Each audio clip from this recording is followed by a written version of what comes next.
trouble where there are gray areas in that specification, and you have to make choices.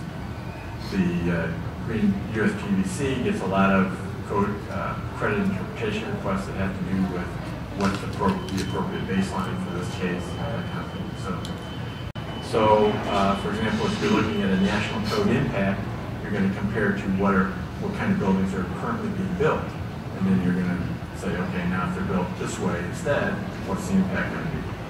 Or if you're doing your measurement verification application, you might be trying to match to utility bills instead of another model, which can be difficult.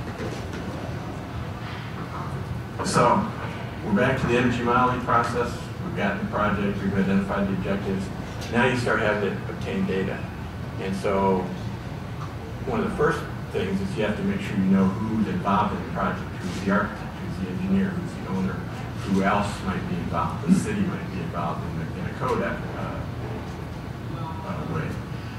Where is the building going to be located? What kind of a site is it? Is it in the city? Is it on a mountaintop? What's the weather? What kind of building is it going to be? How big? That kind of thing. What are the utilities that are going to serve it? Is it Xcel Energy? Is it somebody else? Are they using their own cogeneration plant?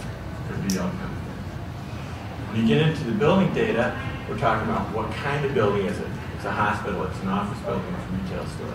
How big is it? How's it going to be built? You know, it's going to be steel frame with a brick facade. It's going to be high rise with a curtain wall system. It's going to be wood frame residential type construction. It could be anything. Then what's the programming in the building? It's a retail store. A lot of smaller commercial buildings are pretty straightforward.